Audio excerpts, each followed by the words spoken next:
கடந்த 2-3 நாளா மாண்புமிகு சட்டமன்ற எதிர்க்கட்சி தலைவரும் அனைத்து இந்திய அண்ணா திராவிட முன்னேற்ற அனைத்து இந்திய அமித்ஷா தில்லுமுள்ளு கழகத்துடைய பொதுச் செயலாளரும் நீட்டுக்கு எதிர்ப்பா பேசிட்டு இருக்கிறாங்க. இன்னும் சொல்லணும்னா வழக்கம் போல திமுக ஆட்சி காலத்துலதான் நீட்டு கொண்டு வரப்பட்டுச்சு அப்படின்னு பொய் செய்திகளை மக்கள்கிட்ட பரப்பிட்டு இருக்கிறாங்க. அவர் ஆட்சியில இருந்த அந்த 4 வருஷம் தான் மாநில உரிமைகளை ஒட்டுமொத்தமா பாஜக அரசு கிட்ட அடகு வச்சுட்டு பாஜகவல்ல தமிழ்நாட்டை ஆட்சி செய்ய வச்சிருந்தாங்க. 2010ஆம் ஆண்டுல ஒட்டுமொத்த இந்தியாவிற்குமே நீட் தேர்வு கட்டாயப்படுத்தப்பட்ட போது தமிழ்நாட்டில் ஆட்சியில் இருந்த திராவிட முன்னேற்ற கழகம் நீட் தேர்விலிருந்து தமிழ்நாட்டு மாணவர்களுக்கு விலக்கு பெற்று வைத்திருந்தது.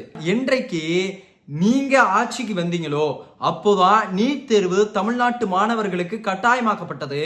அதற்கு முன்னாடி இருந்த 12ஆம் வகுப்பு முடிவுகளை வைத்து கவுன்சிலிங் அடிப்படையில மருத்துவ கல்லூரிக்கான சீட்டு பெற்று கொண்டிருந்த தமிழ்நாடு மாணவர்களுடைய மருத்துவ கனவு நீட் தேர்வுனால உங்களால சிதைக்கப்பட்டது. ஒட்டுமொத்தமா திராவிட முன்னேற்ற கழக அரசை பொறுத்தவரையில எப்ப நீட்டு தமிழ்நாட்டில் கட்டாயமாக்கப்பட்டுச்சோ அன்னையிலிருந்து இன்று வரை அதற்கு எதிர்ப்பாக குரல் கொடுப்பதோடு மட்டுமல்ல, சட்டமன்றத்தில் மசோதாக்களை நிறைவேற்றி அனுப்பி இருக்குது. அந்த தீர்மானங்களில் கையெழுத்து போடுவதற்கு கூட முடியாமல் வெளிநடப்பு செய்தீர்கள். நீங்க யார் ஆட்சி காலத்திலே நீட் தேர்வு கட்டாயப்படுத்தப்பட்டது மருத்துவ மாணவர்களுக்கு அப்படின்னு மக்களுக்கு தெளிவாக தெரியும்.